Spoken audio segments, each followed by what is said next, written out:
notre invité ce matin, c'est le général Dominique Trinquant. Merci beaucoup d'avoir accepté notre invitation, ancien chef de la mission militaire française auprès de l'ONU et auteur de ce livre, Ce qui nous attend, l'effet papillon des conflits mondiaux. C'est chez Robert Laffont. On est ensemble pendant 20 minutes pour une interview en partenariat avec la presse régionale, représentée par Christelle Bertrand du groupe La Dépêche. Bonjour Christelle. Bonjour Oriane. Bonjour général Trinquant. Général Trinquant, 10 otages israéliens ont été relâchés hier soir par le Hamas, ainsi que 2 étrangers. Alors évidemment, il faut se réjouir de ces libérations d'otages, mais est-ce qu'en libérant au compte-gouttes ces otages, le Hamas n'est pas en train, quelque part, de gagner la partie en rendant la reprise de l'offensive israélienne quasiment impossible? Mais bien sûr, il gagne la partie sur plusieurs aspects. D'abord, comme vous le dites très bien, en retardant la reprise. J'étais en communication hier à Jérusalem avec des gens que je connais à Jérusalem. Ils me disent, vous savez, il y a des soldats mobilisés qui sont revenus en permission, là, qui étaient à Gaza. La reprise de la guerre, ça va être difficile. L'économie israélienne est bloquée. Donc ils gagnent sur ce plan-là. Et puis ils gagnent sur un autre plan qui est absolument atroce, c'est le plan des images. C'est totalement épouvantable de voir ces gens qui ont pris des enfants en otage sont comportés comme des parents pour les enfants et de les livrer. D'ailleurs, dans ce domaine-là, cette mise en image est scandaleuse en plus, parce que je rappelle que dans le droit, normalement, on ne doit pas filmer des gens qui sont prisonniers. Or, tant qu'ils sont entre les mains du Hamas, ils sont prisonniers. Donc on ne devrait pouvoir les filmer qu'une fois que la Croix-Rouge les a pris et que la Croix-Rouge les livre. Or là, on les voit en images avec le Hamas qui les remet à la Croix-Rouge. Mais évidemment, ce sont des images faites par le Hamas. On ne devrait pas montrer, du coup, pour vous? Non, on ne devrait pas les montrer. On ne devrait pas les montrer. Vous diriez qu'ils sont en train de gagner la bataille de la communication aujourd'hui? Vous iriez jusque-là? Oui, et je rajoutais un troisième point. Vous vous souvenez que Israël, en fait, a fait de la zone nord une zone de combat et de la zone sud une zone de refuge. Or, Israël a refusé de livrer de l'aide humanitaire pendant longtemps dans le sud. Et grâce à la trêve actuelle, l'aide arrive. Et là, qui en bénéficie? Le Hamas. Le Hamas dit, c'est grâce à moi, parce qu'il y a une trêve, que vous pouvez avoir de l'aide humanitaire. Et donc, Israël a perdu cette bataille de l'image aussi, qui était d'aider les réfugiés dans le sud, au lieu de les contraindre. Et le Hamas, lui, dit, je les aide, puisque les camions arrivent grâce à moi. Donc Israël voulait éradiquer le Hamas, ils sont devenus aujourd'hui l'interlocuteur incontournable. Voilà, alors ça c'est le quatrième point, on en rajoute à peu près tout le temps. C'est que M. Netanyahou voulait éradiquer le Hamas, et par la trêve et par la négociation des otages, il montre que le Hamas est maître des horloges, si j'ose dire, et donc il perd sur tous les plans, tout en sachant que l'éradication du Hamas était une mission impossible. Le Hamas est une idéologie. C'est la destruction d'Israël. Donc comment voulez-vous le faire? Et les militaires, eux, ils font ce qu'ils savent faire, c'est-à-dire détruire les tunnels, taper les têtes, mais la destruction du Hamas, c'est quelque chose d'impossible. D'autant que, dernier point, la libération des prisonniers en Cisjordanie rend le Hamas extrêmement populaire. Vous voyez tous les prisonniers qui sont libérés et qui arrivent en Cisjordanie, où, je le rappelle, le Hamas ne gouverne pas, ont des drapeaux du Hamas, enfin des écharpes du Hamas, et tout le monde applaudit le Hamas. Comment le Hamas peut aujourd'hui utiliser ces X petites victoires? Comment il peut transformer les choses? En quoi ça peut lui être utile aujourd'hui? Alors je pense que son meilleur allié, c'est M. Netanyahou. Parce que M. Netanyahou refuse la mise en place d'un État palestinien. Et comme le Hamas refuse l'État d'Israël, vous avez 2 extrémistes qui ne pourront pas se parler. Et donc, la montée en puissance, et on le voit bien dans ce qui se passe dans les colonies en Cisjordanie, où il y a eu quand même, on n'en parle pas beaucoup, mais plus de 200 morts palestiniens tués par des colons israéliens. Donc on voit que la haine est montée considérablement, et donc le Hamas bénéficie en fait de la politique de M. Netanyahou. On va en parler avec Christelle, mais juste sur la trêve, là, elle a été prolongée, elle devait prendre fin hier matin, elle a été prolongée jusqu'à demain matin. Est-ce que pour vous, elle sera de nouveau prolongée? Écoutez, mathématiquement, si vous calculez qu'il y a 240 otages, qu'on en libère 10 à 15 par jour, vous voyez qu'au bout de 10 jours, ça n'en fait jamais que 150. Donc mathématiquement, on n'y est pas. Donc tout le monde veut la prolongation. D'ailleurs, le chef des services américains et israéliens sont actuellement au Qatar pour obtenir une prolongation. De plus, les États qui négocient, en particulier les États-Unis, sont un peu tenus aussi par leur électorat. Je rappelle qu'il y a une campagne électorale aux États-Unis et que le soutien inconditionnel à Israël ne passe plus tellement en Israël, aux États-Unis. Ouais. Mais là, pour le moment, le Hamas libère des femmes et des enfants et des personnes âgées. Est-ce qu'il va continuer à libérer des otages, le Hamas, quand on va arriver aux hommes, notamment? Alors écoutez, jusqu'à maintenant, le rapport est de 1 à 3. Un otage libéré pour 3 prisonniers, quand c'est des femmes et des enfants. Dès qu'on va atteindre des hommes, voire des soldats, je rappelle que le dernier échange qui a eu lieu il y a plusieurs années avec un franco-israélien, c'était 1 pour 1000. Alors comme il y a à peu près 5 à 6 000 prisonniers palestiniens dans les prisons israéliennes. Ça veut dire que les négociations vont se durcir. Ça va se durcir, mais pour les Israéliens, ça va être extrêmement dur. Parce qu'on va arriver... pour l'instant, ce sont les Palestiniens qui n'ont pas de sang sur les mains, j'allais dire. Hein. Mais dès qu'on va arriver à des gens qui ont assassiné, la population israélienne, là, il faut venir un peu à elle, elle est totalement traumatisée par ce qui s'est passé. Donc ça va être des négociations très très dures. Mais ça veut dire qu'à un moment, le Hamas ne voudra plus libérer d'otages? Probablement, parce que les conditions ne conviendront plus. Donc à ce moment-là, ça sera la reprise de la guerre, c'est ce que dit M. Netanyahou. Et là, je ne sais plus très bien où ils veulent aller. Parce que une fois le nord aplati complètement, les tunnels détruits, on va où au sud? Il y a 2 millions de réfugiés au sud. Comment l'armée israélienne peut rentrer dans cette partie où il y a 2 millions de réfugiés? Honnêtement, je trouve qu'il y a une impasse dans cette opération. Mais que fait le Hamas pendant cette trêve? À quoi ça lui sert, cette trêve au Hamas? Ça lui permet de se réorganiser? Ça lui permet de se réorganiser et d'échapper aux coups du nord en passant vers le sud. Et si vous voulez, je pense que le Hamas... il a gagné ce qu'il avait à gagner. Maintenant, il le gagne, comme on le dit, sur l'image, sur les présentations, etc. Mais la guerre contre Israël, pour l'instant, il n'a pas besoin de la continuer. Le 7 octobre, pour lui, ça a été suffisant. Ce qu'il gagne en image aujourd'hui, c'est suffisant. Il faut préserver les forces. Vous savez, c'est un groupe terroriste. Les groupes terroristes, ça fait quoi? Ça frappe et ça disparaît. Parce qu'ils ne peuvent pas s'opposer à une armée comme l'armée de Tsahal, qui est très puissante. Hein. Et donc, on passera à une autre phase que je ne connais pas bien. Est-ce que c'est dans 1 an, dans 2 ans? Est-ce que c'est le Hezbollah au Liban? Je ne sais pas. Mais le tout du Hamas a gagné aujourd'hui le fait que vraiment, les Palestiniens se rallient de plus en plus au Hamas, même si, quand on est dans Gaza et qu'on a connu la main de fer du Hamas, les gens ne sont pas contents de ce qui se passe. Mais en Cisjordanie, où le Hamas ne règne pas, et là, il est en train de gagner en puissance. Donc on voit que le Hamas est gagnant dans cette affaire-là, grâce à M. Netanyahou. Vous diriez que c'est une poudrière qui est en train de s'installer au sud de la bande de Gaza ? On imagine des conditions extrêmement compliquées pour les gens qui ont été déplacés. Bien sûr, c'est très, très, très compliqué. Et vous voyez, tout ce qui manque là-dedans, c'est une perspective. On appelle, en termes militaires, l'effet final recherché. Qu'est-ce que veut M. Netanyahou? Il dit annihilation du Hamas. Je vous l'ai dit, mission impossible. Donc casser, réduire le Hamas, très bien. Mais quel est l'objectif après? Alors tous, Américains, Européens, disent l'objectif après, c'est un État palestinien. La sécurité d'Israël ne reposera que sur le fait qu'il y a un État palestinien. Mais en ayant monté le Hamas, qui lui ne veut pas d'État d'Israël, on éloigne cette perspective. Et puis, après ce qui s'est passé le 7 octobre, pour la population israélienne, y compris la population des kibboutz, qui étaient plutôt des gens pacifiques, qui voulaient un État palestinien, ça s'éloigne. Donc on est vraiment dans une espèce d'impasse politique, parce qu'aucune perspective politique n'a été définie. Alors, le gouvernement israélien a décidé de débloquer 100 millions de dollars supplémentaires en faveur des colonies en Cisjordanie. Quel est le but C'est la poursuite de la politique complètement suicidaire de M. Netanyahou. Je rappelle que ces colonies sont totalement illégales. Il y a eu plusieurs résolutions qui ont été votées là-dessus. On rappelait certains ministres. Oui, tout le monde est contre ça. Ouais.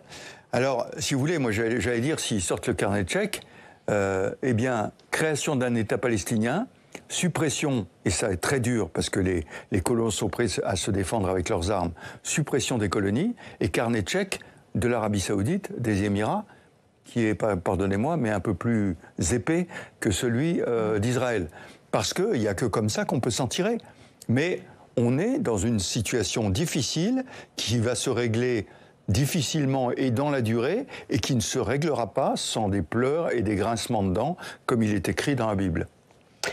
Sur la suite de la trêve, il y a le ministre des Affaires étrangères du Qatar, il dit « Notre objectif principal à l'heure actuelle et notre espoir est de parvenir à une trêve durable qui mènera à de nouvelles négociations et finalement à la fin de la guerre ». On peut y croire à ça ?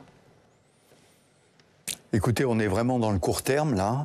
Tous les efforts sont faits là-dessus. Je répète, pardonnez-moi, je cite toujours Netanyahou, mais il n'y a que lui qui est contre ça. Enfin, lui et puis c'est Saïd. Hein. Mais qui peut le faire plier? Est-ce que le Qatar peut le faire plier? Est-ce que Anthony Blinken, qui doit retourner en Israël dans les prochains jours, le secrétaire d'État américain, peut le faire plier? Politiquement, M. Netanyahou est mort. Sauf que, comme toutes ces personnes, parce que ça dure depuis plusieurs années, il a été plusieurs fois ministre, etc., etc., il joue sa survie. Et il devrait comprendre qu'il est mort. Et s'il avait un peu l'intérêt de l'État, et non pas l'intérêt personnel, l'intérêt de l'État, il s'éloignerait pour laisser d'autres personnes qui sont dans son gouvernement aujourd'hui et qui sont plus capables de négocier. Et je ne vais pas me mettre à place des Israéliens pour négocier, surtout après ce qui s'est passé le 7 octobre. Il faut revenir à ce choc absolument majeur. Mais il faut revenir à la suite de politique depuis 30 ans, c'est-à-dire, je le rappelle, l'assassinat de M. Rabin par des Israéliens. Ce ne sont pas les Palestiniens qui l'ont tué, ce sont les Israéliens. Donc il y a un moment où, si vous voulez, l'État d'Israël, que je connais un peu, j'ai commandé un bataillon au Liban, j'ai été à l'époque où Israël occupait le sud-Liban, l'État d'Israël doit comprendre qu'il ne peut pas, malgré le choc de la Shoah, le choc du 7 octobre, de ces pogroms, il ne peut pas exister contre tout le monde. Il faut qu'il existe avec les autres. Les accords d'Abraham qui ont été signés, qui ont été probablement un des déclencheurs de la site du 7 octobre, puisque l'Arabie saoudite se préparait à signer. Les accords d'Abraham avaient ignoré la Palestine. C'était une grave faute de M. Trump, mais il avait dit l'économie va pouvoir sauver les choses. Reprenons les accords d'Abraham en laissant une place à la Palestine, en laissant un financement pour la Palestine. Et peut-être qu'on va changer les choses. Mais ça, c'est facile à dire comme ça, dans un studio parisien. Sur le terrain, dans le cœur des gens, c'est extrêmement compliqué. Dans le cœur des Palestiniens qui sont bafoués depuis des années et dans le cœur des Israéliens qui ont vu ce qui s'est passé le 7 octobre. Extrêmement compliqué de rapprocher ces extrêmes. Mais quel est le poids réel aujourd'hui des États-Unis auprès de Benjamin Netanyahou? Est-ce que vous diriez qu'ils ont déjà réussi à infléchir un peu le conflit ou pas du tout? Et est-ce qu'ils peuvent avoir une influence quelconque dans les jours à venir? Alors je pense que les États-Unis, M. Biden, c'est New York Times aujourd'hui qui le citait, disait qu'il est en train d'évoluer. Parce qu'il s'aperçoit que l'électorat démocrate, en particulier aux États-Unis, n'accepte pas le tout pour Israël. Donc il est en train d'évoluer. Et donc je pense qu'il va être contraint d'évoluer. Il va être contraint d'évoluer aussi par l'armée. Tsahal, il faut se souvenir qu'il y avait des grosses manifestations contre le gouvernement de Netanyahou, avec y compris des grèves des réservistes. Et donc Tsahal se rend compte qu'elle va arriver au bout du chemin à Gaza, dans le nord de Gaza, et va donc contraindre à dire, il y a un moment, il va falloir dire qu'on a atteint notre objectif, même si personne ne pourra le vérifier. Donc je pense que Tsahal est très en lien avec l'armée américaine. Je rappelle qu'il y a un groupe aéronaval qui a été déployé, il y a des conseillers américains auprès de Tsahal. Donc Tsahal va probablement contraindre le gouvernement de M. Netanyahou, et je pense que les États-Unis, il y a un moment où il faut qu'ils tapent du poing sur la table, et peut-être exiger par la bande, parce que Israël est un État démocratique, mais qu'il y ait un changement à la tête du gouvernement. Ils peuvent avoir cette influence-là ? Je pense qu'ils peuvent l'avoir, pas seuls, mais si vous voulez, tout le monde aujourd'hui, les Européens, les Américains, disent, fidèles alliés d'Israël, disent changer de registre. Ça passe par quoi? Des contraintes économiques? Comment ça se... Quels sont les moyens de pression? Je répétais, avec la guerre, l'économie israélienne est arrêtée. Donc ils vont avoir besoin de beaucoup d'aide. Et puis, l'économie israélienne fonctionne beaucoup avec l'extérieur, les accords d'Abraham, le Maroc, les Émirats arabes unis, Bahreïn, tout ça. Donc il y a un moment où on va leur dire, écoutez, il faut arrêter, ou sinon on coupe tout. D'autant que, vous le rappelez, il y a des élections américaines dans un an maintenant, en novembre 2024, qui peuvent tout changer. Ah ben oui, parce que pour l'instant, M. Trump, malheureusement, je le dis malheureusement, je le pense vraiment du fond du cœur, est en tête des sondages. Et donc, la partie va être difficile. Elle est d'autant plus difficile que M. Biden, je trouve, en politique extérieure, hein, je ne me prononcerai pas sur la politique intérieure américaine, mais en politique extérieure, est un bon président. Sauf qu'il est très âgé. Et ça, c'est une image qui passe pas très bien. D'ailleurs, c'est très triste de voir qu'aux États-Unis, on n'est pas capable de trouver des jeunes présidents. Je regardais il n'y a pas très longtemps, puisque c'était le triste anniversaire de la mort du président Kennedy. Aujourd'hui, aux États-Unis, on n'arrive pas à avoir des jeunes présidents. C'est la gérontocratie entre, et je vais rien dire parce que je commence à être ancien, mais entre M. Biden et M. Trump. Et donc, c'est sûr que ça va compter de plus en plus dans la campagne, même si, c'est paradoxal, première puissance du monde, les États-Unis, les Américains se foutent complètement, dans leurs élections, de la politique extérieure.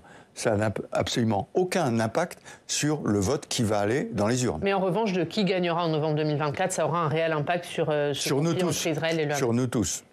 C'est fait. D'un point de vue militaire, est-ce que vous diriez on va passer à une autre phase du conflit si les combats reprennent? Quelle peut être cette nouvelle phase du conflit? Quelle forme elle peut prendre? C'est là que je trouve qu'on est dans une impasse aussi. Parce que si vous voulez, la zone de combat nord, il n'y a quasiment plus de Palestiniens dans cette zone. Donc les Israéliens continuent à trouver les tunnels, à casser, etc. Même en Israël, on me disait quand même les preuves apportées sur le PC du Hamas sous l'hôpital ne sont pas probantes pour beaucoup de monde. Hein. Donc, ils vont continuer à frapper là. Mais ma question, c'est le Sud. Alors, on dit que les dirigeants du Hamas sont réfugiés au Sud maintenant. Oui, bien sûr. Bien sûr. En particulier, le responsable de la branche militaire du Hamas est originaire du Sud et il est probablement caché quelque part. Est-ce qu'on peut imaginer Israël frappant le Sud aujourd'hui? Moi, je pense qu'on peut imaginer Israël frappant au Sud. Elle l'a fait précédemment. Des frappes probablement plus ciblées, pas les destructions qu'on voit au nord, mais soit des actions commando, soit des frappes plus ciblées au sud. Mais là, c'est extrêmement dangereux pour Israël. Hein. Des dommages humains énormes, parce qu'on imagine une concentration de population extrêmement importante. Quelles sont les conditions de vie aujourd'hui dans le sud de la bande de Gaza? Alors, très difficile. D'abord parce que les hôpitaux qui n'existent plus au nord ne sont pas reconstruits au sud. Hein. Donc il y a un entassement probablement des malades, des gens qui sont à soigner. Ensuite, la distribution de l'aide humanitaire, évidemment, c'est dans les mains du Hamas. Il en profite. Et donc les conditions sont extrêmement difficiles avec les gens qui habitaient là. Et les autres, heureusement, l'accueil des réfugiés entre Palestiniens, je pense, se passe bien. Mais ça a un poids très important. Et puis, ils servent de bouclier au Hamas, bien sûr. Et donc c'est pour ça que vous avez raison. Les frappes qui vont avoir lieu peut-être dans le sud, où les attaques vont créer un chaos impressionnant, et les images du Hamas, on en parlait tout à l'heure, vont mettre ça en scène en permanence. Sur les chaînes arabes où j'intervenais de temps en temps, maintenant on ne me fait plus intervenir. Il y avait moi, et à côté on ne voyait que des ambulances avec des enfants. Et donc forcément il y avait un petit décalage dans le langage. Donc maintenant on voit même des images prises par le Hamas de tireurs d'élite du Hamas en train d'éliminer des soldats israéliens. Donc c'est des images directement transmises par le Hamas. Ce que vous disiez, juste un mot, le nord est quasiment détruit.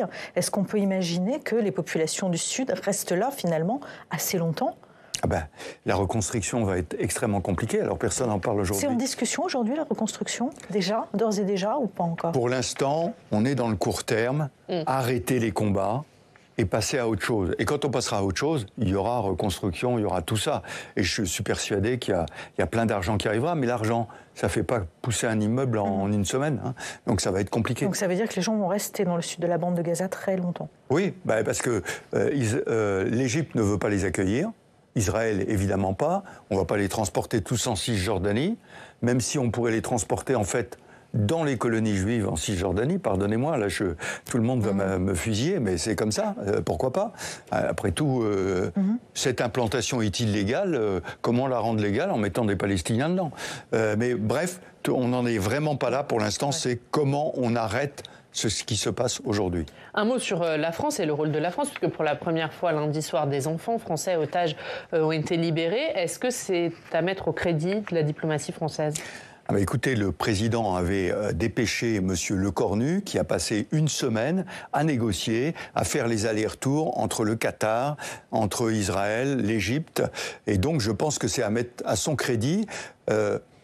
Alors, il reste des Français. Mais pour les enfants, au moins, on a cette certitude. D'ailleurs, imaginons 2 minutes, prendre des enfants en otage. Il y a toujours un bébé de 9 mois, qui est 10 mois maintenant, puisqu'il avait 9 mois au monde. Est-il toujours vivant? Est-il toujours otage? Mais prendre des enfants en otage. Donc si vous voulez, quand je vois les images du Hamas qui font coucou, qui prennent les enfants comme ça, c'est un scandale absolu. Un scandale absolu. Mais oui, la France a joué son rôle. D'ailleurs, c'est intéressant de voir qu'en Israël, il y a beaucoup de binationaux. Et tous les pays ont joué leur rôle.